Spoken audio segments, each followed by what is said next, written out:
Welcome back to our stoichiometry chapter. Last time we met, we looked at some stoichiometry problems where we went from grams of a substance to moles of that substance to moles of another substance to grams of that particular substance. So we've done these four-step dimensional analysis stoichiometry problems last time we met. Today we're going to continue with that theme, but we're going to look at it in a little bit of a different light, a little bit of a different perspective. So what we're working on today is called our limiting reactant or limiting reagent problems. You have the notes posted on Google Classroom for you to look over, and the example that we're going to be looking at on the PowerPoint is right here for you to reference. And this limiting reactant problem, we've seen something similar to it before, and that was when we were looking at our Oreo stoichiometry. If you remember, there was one problem, I believe it was one of the last problems in our notes, where we saw that we were given two givens. We were told we have X amount of cookies and Y amount of cream fillings, and we had to decide between the ingredients that we were given, how many Oreos could we make. Essentially, that's what we're going to see today. So, like we said, we're looking at our PowerPoint problems. First thing that we're going to have to do is balance this equation. And in order to balance this equation, if we look, we have two oxygens on our reactant side and only one oxygen on our product side. So to balance that out, we could go ahead and put a 2 in front of H2O. Okay, if we do that, now we have 2 being distributed to H2, which means 2 times 2. Okay, I have 4 hydrogens, so I'm going to have to put a 2 in front of H2 on our reactant side. If we look at our first question, and again, this one is on our PowerPoints. If you need to reference it again, you can always rewind this video if you need to watch this again. But we're going to look at our first one together. So when 10 grams of hydrogen combines with 20 grams of oxygen, notice that we have two givens here. Okay, so that's different than what we saw in our last lesson where we only had one given. What is the maximum amount of product in grams? When we're talking about our product, we're talking about water here, that will be formed. Okay, so the only difference here, we're going to see the same steps as yesterday, but the only difference is we're going to have to set up two problems with 10 grams of hydrogen and 20 grams of hydrogen. And what we want to figure out is which one of these reactants is going to essentially limit the amount of product that we can form. Okay, so whatever the smallest amount that we yield of that water, that's going to tell us what reactant is our limiting reactant. It's the one that we run out of first. So just by looking at this problem, we can't tell which one's going to run out first. So we're going to have to calculate the amount of H2O, or the amount of product that can be formed with both of these reactants. Okay, so to start out, let's go ahead and work with this 10 grams of water. So we have 10 grams, 10 grams of hydrogen, 10 grams H2.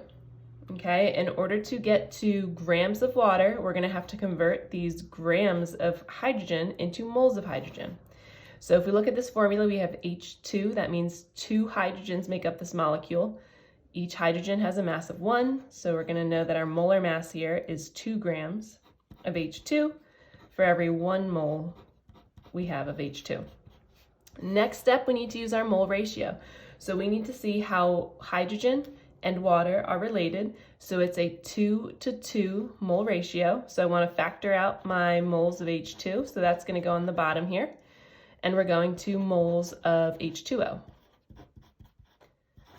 Okay, so let's just go back right here real quick. Grams of H2 factored out, moles of H2 factored out. Last thing we have to factor out here are moles of H2O. So we know for every 1 mole of H2O, its molar mass is going to be 18 grams. Okay, 18 grams, we're finding that from our periodic table.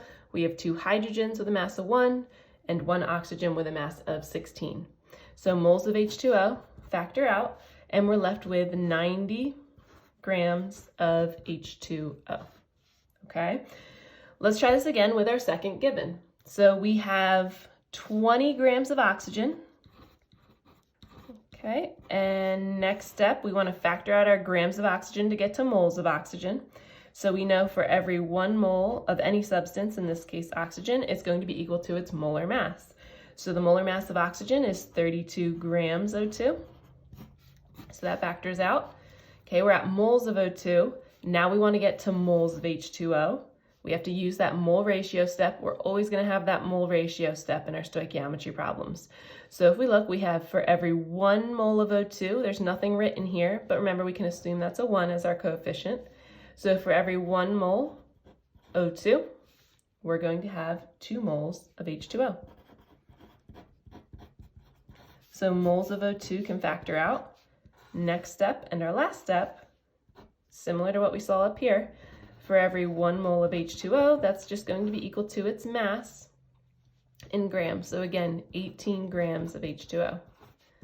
So moles H2O factor out, and when we multiply all this across, we should find that we get 22.5 grams H2O.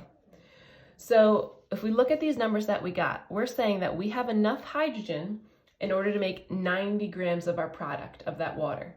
But we only have enough oxygen to make 22.5 grams of water. So the amount of product that we can make is going to be the smallest number, 22.5 grams of H2O. Oxygen is what we call our limiting reactant because it's the one that we run out of first. If we tried to make any more water than this 22.5 grams here, we would run out of oxygen, so we could not reach this 90 grams of water here.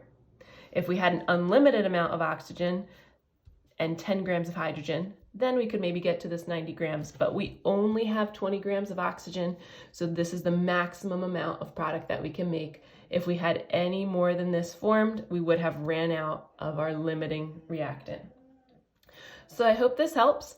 There are 2 problems beneath this PowerPoint problem for you to practice, and again, the next time that we meet, we will post the answer key so you can check over your work and reach out to me if you have any questions. Great job. And again, just reach out if you have anything you need to ask or anything that you're confused about. Keep up the good work.